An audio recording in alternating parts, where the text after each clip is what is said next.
My name is Waleed. My friends call me Will. Just a little bit about myself. So I moved to Canada, to Toronto. Closer? Okay.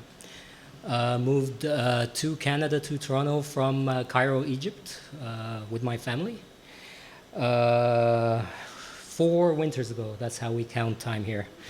My family is Rania, a daughter who's 8 years old, and Sif, who's 12. And I don't know how it happened. It must be the maple syrup or something. We've been having a blast so far. We've experienced snow for the very first time for us. And we did some traveling around. We've seen the falls, and which I tell all my Egyptian friends, if it's like the Giza pyramids. If you're in Canada, you have to see them. So I'm here to remember and share a story with you that took place exactly 5 years to the day, January 28th, 2011. This was 1 year before we came to Canada, when the protests against Mubarak, who was the president of Egypt then, took place.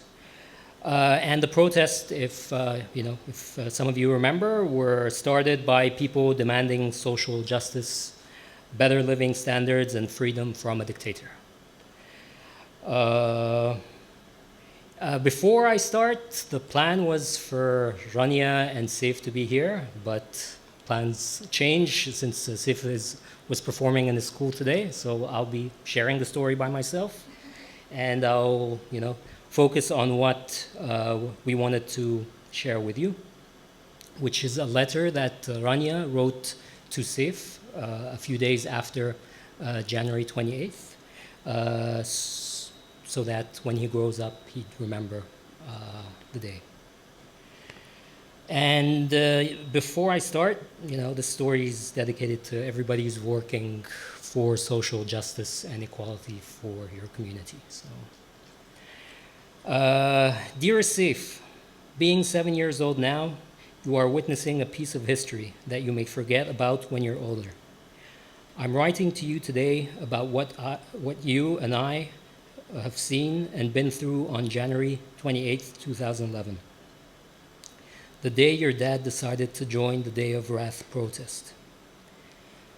Your dad and I had a moment of wrath when he came to me after Friday prayer, sat beside me on the couch, and told me in his ever so calm manner, Rania, I'm going to the protest.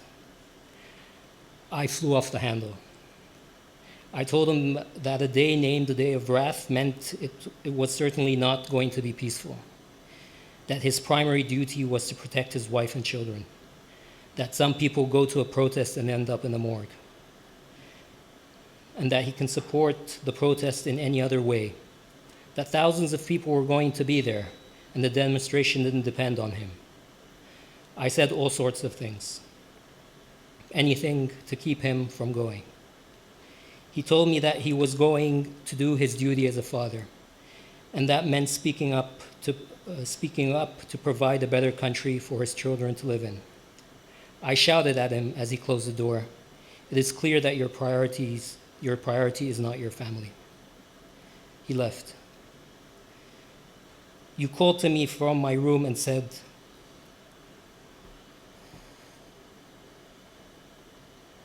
"Mama, Baba left a note on your bed. It was a piece of paper that contained cash, an ATM card, and your dad's bank account number, and password written down neatly." I felt extreme sadness, anger, and anxiety. I was paralyzed for a moment before deciding to pray. You joined me too, and when we finished, we told you to make a wish to God.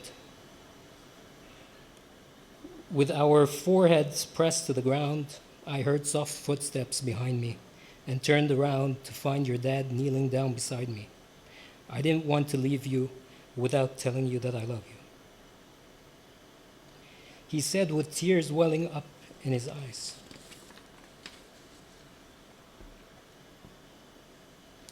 I gave him the biggest hug my arms could muster, and in the middle of my sobbing, he told me calmly about all sorts of technological things, such as how to track down his phone by GPS so that I could know where he was when the phone lines were activated again. So at that time, if anybody remembers, Mubarak decided to switch off the phones. Cell phones were a brick in your hand, where they were useless. Their internet wasn't working. Landlines were the only thing that were working, but they were pretty useless. And so he left again. I was left in the hands of Al Jazeera Live News coverage and my imagination. At first, I saw the water cannons being sprayed at the protesters on top of the 6th of October bridge. The water cannons were followed by tear gas. The tear gas was followed by rubber bullets. The rubber bullets were followed by fire bombs. 5 people had lost their lives, the news reported. I was crying so hard.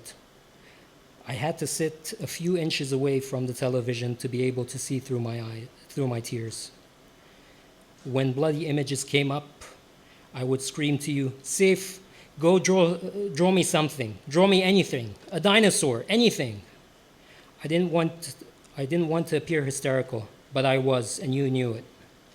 You sat beside me, patted my hair, and said, Mama, it's okay. Salamtik ya mama, salamtik. Salamtik is just, you'll be fine or get well. It was you that was comforting me. Lara, who was 2 at the time, was marching up and down the TV room chanting, Batil, Batil, which meant invalid or illegitimate, which is the common chant during the protest. And I thought to myself, I hope that one day I can look back at this moment and laugh. I saw someone who looked like your dad, even dressed in the same clothes as your dad, stretched out, lifeless inside a car. I felt myself becoming lightheaded and my speech become a little bit slurred.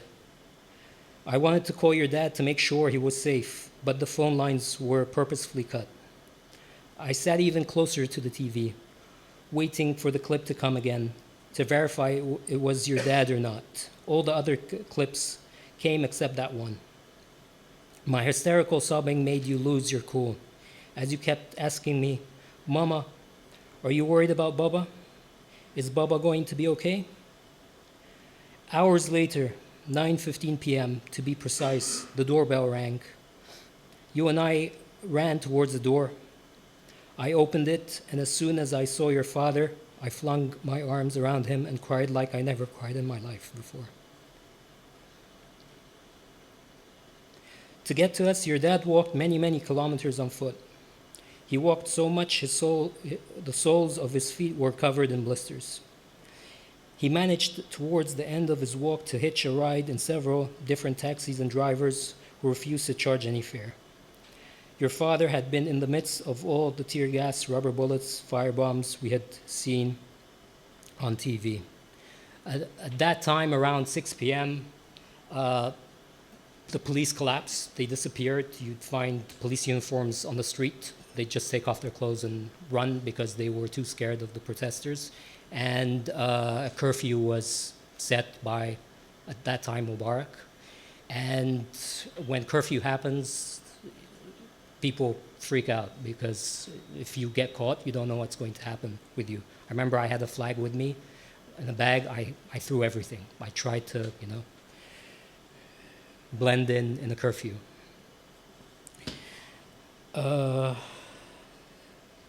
next day, despite being exhausted, your dad unscrewed the metal rods of his camera tripod and went to the street at night to protect us while we slept because there was no police.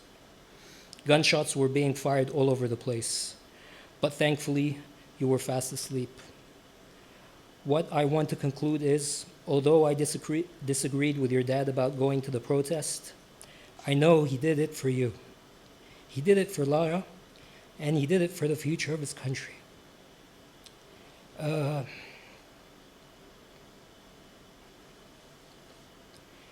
Dad made it back from the protest, but others did not.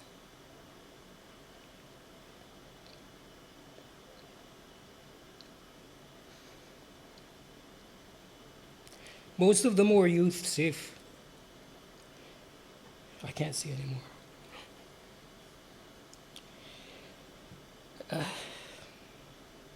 Most of them were youth safe. Remember this revolution.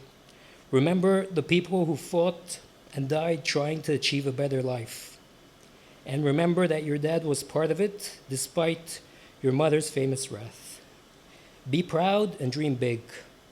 Love you. Your hysterical mother, Rania. Thank you.